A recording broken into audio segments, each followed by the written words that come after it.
അപ്പൊ അതാണ് ചില ചില പതികളിലൊക്കെ പുതിയ പുതിയ പ്രതിഷ്ഠകൾ വരുവാണ്. അങ്ങനെ വരാൻ പാടില്ല. ഒരാളിപ്പോ ഒരു കുടുംബത്തിൽ ഒരാൾ പോയിട്ട് അവനെ എവിടെന്നെങ്കിലും പോയി ഒരു ദീക്ഷ എടുത്തു, ഈ കുലദേവത അല്ലാതെ എവിടെയെങ്കിലും പോയി ഒരു ദീക്ഷ എടുത്തു, ഈ മാന്ത്രിക ദീക്ഷ എടുത്ത് ഉപാസിച്ച് വന്നു, ഇയാൾ വലിയ മാന്ത്രികനൊക്കെ, അയാൾ മരിച്ചു കഴിഞ്ഞപ്പോൾ ഒരു രാശി വെച്ചിട്ട് പറയാണ് ഇവന്റെ ദേവതയെ പ്രതിഷ്ഠിക്കണം എന്ന് പറഞ്ഞാൽ അവന്റെ ദേവതയെ പ്രതിഷ്ഠിച്ചാൽ ഇയാൾക്ക് ഗതിയാവാൻ പറ്റില്ല. ഇയാൾ ഇവിടെ ഇരുന്നാൽ നരകിക്കുള്ളൂ. അതാണ് ഈ മുത്തപ്പൻ പ്രതിഷ്ഠകൾ പലപ്പോഴും അവര് ഗുരുസങ്കല്പത്തിൽ ജ്ഞാനഗുരുവിനെ മാത്രമാണ് ഗുരുസങ്കല്പത്തിൽ ഇരുത്താവുള്ളൂ. ജ്ഞാനമാവാത്ത ഗുരുക്കന്മാരൊക്കെ ലയിപ്പിച്ചു വേണം, അവർക്ക് അവരുടെ ലോകത്തേക്ക് വിടണം. അത് പലർക്കും ജ്ഞാന വഴി അറിഞ്ഞുകൂടാ. കുലദേവത ഉപാസന ഉത്തമമാണ്, അതിൽ ദേവതയ്ക്ക് ഉത്തമ അധമങ്ങളില്ല.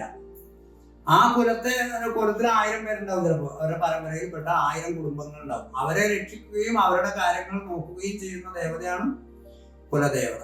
കുലദേവതയ്ക്ക് കർമ്മ വഴിപാടുകൾ ചെയ്യാൻ പാടില്ല. കുലദേവത നമ്മുടെ സ്വന്തം അമ്മയാണ്, അല്ലെങ്കിൽ നമ്മുടെ പിതൃസ്ഥാനീയനാണ്. അവരെ കൊണ്ട് പണിയെടുപ്പിക്കാൻ പാടില്ല. അപ്പൊ അവർക്ക് സമർപ്പണ വഴിപാടുകൾ ചെയ്യാവുള്ളൂ, സങ്കല്പങ്ങളില്ലാത്ത പ്രാർത്ഥനകളും വഴിപാടുകളും ചെയ്യാവുള്ളൂ. അവിടെ പോയിട്ട് എനിക്ക് ഇന്ന കാര്യത്തിന് വേണ്ടി കുലദേവതയ്ക്ക് നിങ്ങൾ കോഴി വെട്ടാൻ പാടില്ല, ഇന്ന കാര്യത്തിന് വേണ്ടി പായസം കഴിക്കാൻ പാടില്ല. അപ്പൊ കുലദേവതയെ കൊണ്ട് പണിയെടുപ്പിച്ചതിന്റെ ഒരു വലിയ ദുരിതം വരും. അവനെ ജ്ഞാനവഴിക്ക് തടസ്സം ഉണ്ടാവും. പരദേവതയെ ദുർവ്യയം ചെയ്തതിന്റെ ദുരിതം വരും അവന്. അപ്പൊ അവിടെ വിഷ്ണുവും ശിവനും ശാസ്താവും ഒക്കെ കുലദേവതയായിട്ട് കാണാം. കേരളത്തിലെ അധികം പേർക്കും ദേവി, ഭദ്രകാളി അല്ലെങ്കിൽ ബാലാദേവി അങ്ങനെയുള്ള പരദേവതമാരെ കാണാം. ദുർഗാദേവി പരദേവതയായിട്ടുള്ളവരും ധാരാളം പേരുണ്ട് വൈഷ്ണവത്തിൽ. അപ്പൊ കേരളത്തിലെ കഥ ഞാൻ പറഞ്ഞ കേരളത്തിലെ പരിചയമുള്ളവർക്ക് മലയാളത്തിൽ പറയുന്നതുകൊണ്ട് മലയാളികൾ കേൾക്കുന്നത് കൊണ്ടാണ് ഇത് പറയുന്നത്. അപ്പൊ കുലദേവത നഷ്ടപ്പെട്ടു പോയവരെന്ത് ചെയ്യണം? ഇപ്പൊ ചില ജ്യോതിഷന്മാരുടെ ചാർത്ത് ചിലർ ഇവിടെ കണ്ട് കാണിക്കാറുണ്ട്. അവർ പറഞ്ഞ കുലദേവത അറിയില്ല, എന്നാൽ വേളാർവട്ടത്ത് പോയി 7 ആഴ്ച പ്രാർത്ഥിക്കുന്ന 6 ആഴ്ച പോയിട്ട് പ്രാർത്ഥിക്കും, വേളാർവട്ടം ശിവനെ തൊഴുതാൽ മതി. അതെങ്ങനെയാ ശരിയാവണേ? എന്റെ പരദേവത ഏതാണെന്ന് ഞാൻ കണ്ടുപിടിക്കണം.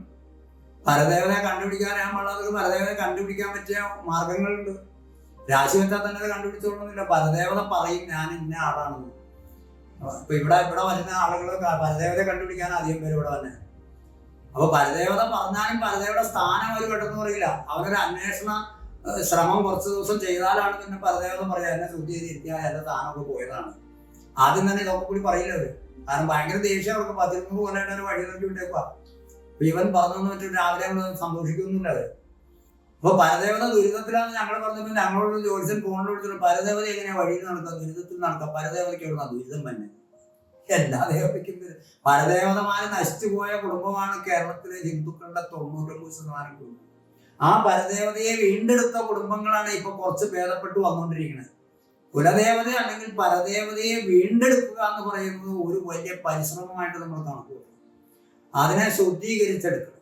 അതിന് ക്ഷേത്ര പ്രതിഷ്ഠയുടെ ചാർത്തൊന്നും ആദ്യം ഉണ്ടാക്കരുത്. ആദ്യം തന്നെ അതിന്റെ ദുരിതങ്ങൾ മാറ്റി അതിനെ ശുദ്ധീകരിക്കും. ഇപ്പൊ നമ്മൾ പരദേവതാ സ്ഥാനത്തെ ഉപാസനാക്രമം തന്നെ ശരിയാക്കേണ്ടതുണ്ട്. ഞാൻ ഈ കൂട്ടത്തിൽ അത് പറയാം. കേരളത്തിൽ പരദേവതയായിട്ടുന്ന പരദേവതമാര് പലരും സ്വന്തം കുടുംബക്കാർക്ക് അനുഷ്ഠിക്കാനൊന്നും പറ്റാതെ ഇപ്പൊ ദേശത്തിന് വിട്ടുകൊടുത്ത് ദേശത്തിലെ ആളുകളുടെ ദേശദേവതയായി മാറി. അപ്പൊ ദേശദേവതയും പരദേവതയും കൂടി ഒന്നായി തീർന്ന ദേവതയുണ്ട്, തട്ടകത്തിൽ ഭഗവതി എന്നൊക്കെ പറയും. അപ്പൊ അങ്ങനെയുള്ള ദേവതയ്ക്ക് പരദേവതയായിട്ടുള്ളവർക്ക് കർമ്മ വഴിപാടുകൾ ചെയ്യാൻ പാടില്ല, സമർപ്പണ വഴിപാടുകൾ ചെയ്യാം. ദേശത്തിലുള്ളവർക്ക് വഴിപാടുകൾ ചെയ്യാം. അതേസമയം കർമ്മത്തിന് അത്യാവശ്യം അവിടുത്തെ ദേവിയുടെ ചെയ്യുന്ന കാര്യങ്ങൾക്കൊക്കെ ചെയ്യാം. പക്ഷെ ഈ ദേശാധികാരമുള്ള ദേവതയാണെങ്കിലും പരദേവതയായിരിക്കുന്ന ദേവതകൾക്ക് ഒരു പ്രത്യേകത മറ്റു ദേവതകൾക്ക് ഇല്ലാത്തൊരു കുഴപ്പം വരും. ഒരു 2000 കുടുംബം ഉണ്ടെന്ന് വിചാരിക്കാം പരദേവതയ്ക്ക്. ഇപ്പൊ ഇടവക എന്ന് പറയില്ലേ നമ്മുടെ ക്രിസ്തീയ സഹോദരന്മാർ, അവർ ഇടവക കുടുംബങ്ങൾ എന്ന് പറയും. അവരുടെ പ്രധാന പള്ളിയിലെ അംഗങ്ങളെയാണ് ഇടവക കുടുംബങ്ങൾ എന്ന് പറയുന്നത്. അതുപോലെ തന്നെ പരദേവതയുടെ സന്താനങ്ങളായിരിക്കുന്ന 2000 കുടുംബങ്ങളുണ്ടെങ്കിൽ ആ കുടുംബത്തിൽ ഒരാൾ മരിച്ചാൽ അവർ ഗതിയാവുന്നില്ലെങ്കിൽ ഗതിയാവാത്ത പ്രേതങ്ങളൊക്കെ പരദേവതയെ ആശ്രയിക്കും. ചത്തു കഴിയുമ്പോൾ എന്താ ദേവത ഏതാണെന്ന് അവന് മനസ്സിലാവും. ജീവിച്ചിരിക്കുമ്പോൾ അവന് മനസ്സിലാവില്ല.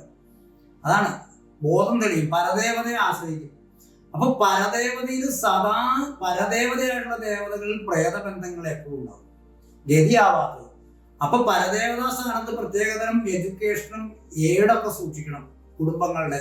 എന്നിട്ട് ഒരാൾ മരിച്ചു കഴിഞ്ഞാൽ അവരോട് പറഞ്ഞാൽ വീട്ടിൽ കാര്യങ്ങൾ ചെയ്ത് വേഗം ഗതിയാക്കണം. ഈ പരദേവതയ്ക്ക് അതിന്റെ ദുരിതം വരും. പരദേവതാ സ്ഥാനത്ത് തന്നെ വാർഷികമായിട്ട് അല്ലെങ്കിൽ ഒരു 6 മാസം കൂടുമ്പോൾ അവിടുത്തെ പൂജാരിമാരും കമ്മിറ്റിക്കാരും ഒക്കെ ഇരുന്ന ഒരു ലഘു ഹോമങ്ങളൊക്കെ ചെയ്ത് അതുവരെ വന്നിട്ടുള്ള പ്രേതങ്ങളൊക്കെ ആവാഹിച്ച് ശുദ്ധി ചെയ്ത് ലഭിക്കുന്ന നിരന്തര കാര്യങ്ങൾ ഉണ്ടാവേണ്ടതാണ്. കാരണം ഈ കുടുംബക്കാർക്ക് അറിഞ്ഞുകൂടാത്തവരുണ്ടാവും. എന്റെ പരദേവത എന്നതാന്ന് അറിഞ്ഞുകൂടാതെ മറ്റും അലഹബാദിലും ബോംബെയിലും ഒക്കെ താമസിച്ച് കാലങ്ങൾ കഴിഞ്ഞ തലമുറ നഷ്ടപ്പെട്ടു പോയവർക്ക് അവര് മരിച്ചാൽ ഇത് തന്നെ വരും. അപ്പൊ അത് പരദേവതാ സ്ഥാനത്തും പ്രത്യേക വിധാനങ്ങൾ വേണം. കർമ്മ വഴിപാടുകൾ ഇവിടെ പരദേവതാ കുടുംബങ്ങൾക്ക് അനുവദനീയമല്ല. അങ്ങനത്തെ കാര്യങ്ങൾ ഇവിടെ പഠിപ്പിക്കണം. കാരണം മറ്റു ദേവതയ്ക്ക് ഉണ്ടാകുന്ന ദുരിതമല്ല പരദേവതയ്ക്ക് വരിക. കുടുംബത്തിലെ യക്ഷി ദുരിതങ്ങളും അങ്ങനത്തെ ദുരിതങ്ങളും രക്ഷസ ദുരിതങ്ങളും ഒക്കെ പരദേവതയെ ബാധിക്കും. കാരണം അവരുടെ അമ്മയാണ്. പരദേവതയിൽ ദുരിതം വന്നിരിക്കുക പരദേവതാ സ്ഥാനത്ത് ദേശാധികാരമുള്ള കമ്മിറ്റിക്കാരുള്ള സ്ഥലങ്ങളിലൊക്കെ കടുത്ത വഴിപാട് പട്ടിയൊക്കെ ഉണ്ടാക്കി കണ്ടമാനം കർമ്മ വഴിപാടുകൾ ചെയ്യിപ്പിക്കാൻ തുടങ്ങിയാൽ പരദേവതയിൽ വരുന്ന ദുരിതം, സാധാരണ ദേവതാ സ്ഥാനത്ത് വരുന്ന ദുരിതം തന്ത്രി മേശാന്തി ക്ഷേത്രേശ്വരന്മാർ ആ ക്ഷേത്രത്തിൽ വരുന്നവരോ അല്ലെങ്കിൽ കമ്മിറ്റിക്കാരിലേക്ക് വരെ ബാധിക്കുകയുള്ളൂ. പക്ഷെ പരദേവതയിൽ കർമ്മ വഴിപാടുകളെ കൊണ്ടും മറ്റും വന്ന ദുരിതങ്ങൾ കുടുംബത്തിലേക്ക് വരും തിരിച്ച്. അതാണ് പരദേവതാ സ്ഥാനം എപ്പോഴും സംശുദ്ധമായിട്ട് വെക്കണം. ഇപ്പൊ നഷ്ടപ്പെട്ടു പോയ പരദേവതയുടെ സ്ഥാനമൊക്കെ നഷ്ടപ്പെട്ടു പോയ ഒരു ക്ഷേത്രമാക്കണ്ട. ശുദ്ധീകരിച്ച് പ്രേതബാധകളും ബാധകളും ദുരിതങ്ങളും ഒക്കെ മാറ്റി അവരവരുടെ വീട്ടിൽ ഒരു പീഠം, ഒരു പ്ലാവിന്റെ തടിയിലുള്ള ഒരു പീഠം മേടിച്ച് അതിലൊരു വിളക്ക് വെച്ച് ഒരു പട്ടു വിരിച്ച് അതിൽ ദേവതയെ സങ്കല്പിച്ച് മാസത്തിലൊരിക്കൽ ഒരു അവനവൻ തന്നെ കുറച്ച് നൈവേദ്യം പൂജ വെച്ച് കുറച്ച് നാമജപമൊക്കെ പഠിച്ച് അങ്ങനെ പോയാൽ മതി. ഇനി ആ പരദേവതയ്ക്ക് ഒരുപാട് നന്നാവണമെന്ന് തോന്നുന്ന സമയമാകുമ്പോൾ അവര് വിചാരിക്കും അന്നേരം കുടുംബക്കാരൊക്കെ ചേർന്ന് ഒരു നമ്മുടെ വീടിന്റെ തന്നെ ഒരു മുറി, ഒരു പൂജാമുറിയാക്കി പരദേവതയ്ക്ക് സ്ഥാനം നിശ്ചയിച്ചാൽ മതി. അല്ലെങ്കിൽ ഒരു പൊതുഭവനം നമ്മൾ പരദേവതയ്ക്ക് നിർമ്മിച്ചാൽ മതി. നാട്ടുകാരുടെ വഴിപാടൊന്നും സ്വീകരിക്കരുത്. അതിശുദ്ധമായി കൊണ്ടുപോകേണ്ട ഒരു സങ്കല്പമാണ് പരദേവദാസം.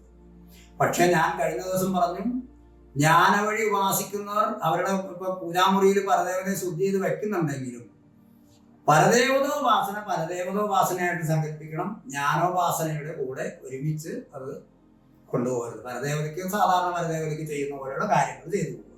കാരണം പരദേവതയെ ജ്ഞാനത്തിന് വേണ്ടി കൂടുതൽ ഉപാസിച്ചാൽ അതൊരു ബാധയായി ബന്ധനായിട്ട് വരും. ഇപ്പൊ പരദേവത അനുകൂലമാണ്. ഇനി ജ്ഞാനത്തിന്റെ വിഷയം പറയുമ്പോൾ സർപ്പദുരിതം, അതുപോലെ തന്നെ സ്ത്രീ ദുരിതം, ഗുരു ദുരിതം, ഈ 3 ദുരിതമുള്ളവർ, അതായത് സർപ്പശാപം, ഗുരുശാപം, സ്ത്രീശാപം, ഈ 3 ശാപങ്ങളോ ദുരിതങ്ങളോ അതുമായി ബന്ധപ്പെട്ട പ്രശ്നങ്ങളോ ഉണ്ടെങ്കിൽ ജ്ഞാനവഴിയിൽ വരുന്ന ഒരാൾക്ക്, ജ്ഞാനവഴിയല്ല കർമ്മവഴിയല്ല ഒരു വഴിയിലുള്ളവർക്കും ഈ 3 ദുരിതമുള്ളവർക്ക് ഇതിന്റെ അകത്ത് കയറി കൂടാനേ പറ്റില്ല. ഇത് കയറിക്കൂടിയവർ അത് കയറിക്കൂടിയതിന്റെ പേരിൽ ഈ ദുരിതം ഇരട്ടിക്കും. ഇപ്പൊ സ്ത്രീ ദുരിതമുള്ള ഒരാള് ശാക്തേയ മന്ത്രം ജപിക്കാൻ തുടങ്ങിയാൽ അത് ഗുരു നോക്കും ഇവന് സ്ത്രീ ദുരിതം ഉണ്ടോന്ന്.